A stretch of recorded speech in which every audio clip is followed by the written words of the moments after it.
नमस्कार दोस्तों, स्वागत है आपका हमारे चैनल कुछ कहानियाँ ज़िंदगी के लिए में। कहानी को शुरू करने से पहले चैनल को सब्सक्राइब कर लें।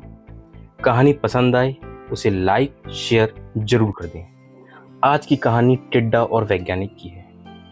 कहानी शुरू करते हैं। एक बार एक वैज्ञानिक ने टिड्डे को पकड़ा और उसे घंटी की आवाज़ पर छलांग लगाना सिखाया।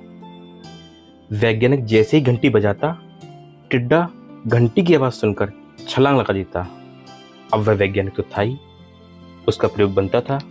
उसने अपना प्रयोग आगे बढ़ाया और वैज्ञानिक ने टिड्डे की छलांग का प्रयोग करने के लिए वैज्ञानिक ने उसकी एक टांग तोड़ दी और घंटी बजाई। टिड्डे ने छलांग लगाई, परंतु इस बार छलांग की दूरी थोड़ी कम हो गई। वैज्ञानिक ने अपना प्रयोग जारी रखा। टिड्डे की दूसरी टांग तोड़ दी और घंटी बजाई। टिड्डा उछला और छलांग और कम हो गई। फिर वैज्ञानिक ने तीसरी टांग तोड़ी तो छलांग की दूरी और कम हो गई। एक एक करके टिड्डे के सारे पैर तोड़ दिए। आखिरी टांग तोड़ने पर जब घंटी बजी तो टिड्डा हिल भी नहीं पाया। तब वैज्ञानिक ने अपने प्रयोग का निष्कर्ष निकाला और डायरी में लिखा। पता है दोस्तों, वैज्ञानिक ने डायरी में क्या लिखा? उसने लिखा, जब टिड्डे की टांग तोड़ी गई तो वह थोड़ा बहरा हो गया। जब दूसरी टांग तोड़ी गई तो वो और बहरा हो गया। हर टांग टूटने के साथ टिड्डा बहरा होता गया और सारी टांगें टूटने के बाद बिल्कुल बहरा हो गया।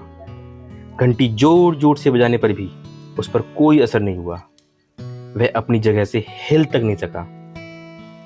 छलांग लगाना दूर, वो हिल भी नहीं पाया।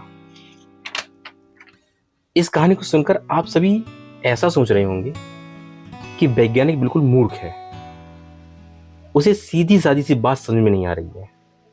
कुछ लोग तो यहां तक सोच रहे होंगे कि ये तो कोई बच्चा भी बता देगा कि टिड्डे की जो छलांग है उसकी टांग टूटने की वजह से कम होती जा रही है, ना कि वो बहरा हो गया है। मित्रों, हम सभी जीवन में कई बार ऐसे ही मूर्ख बन जाते हैं। कई बार जीवन में दो घटनाएं एक साथ ऐसी घटती हैं कि उनका एक दूसरे से कोई संबंध नहीं होता, फिर भी ऐसा लगता है कि गहरा संबंध है, जैसा कि वैज्ञानिक को लगा।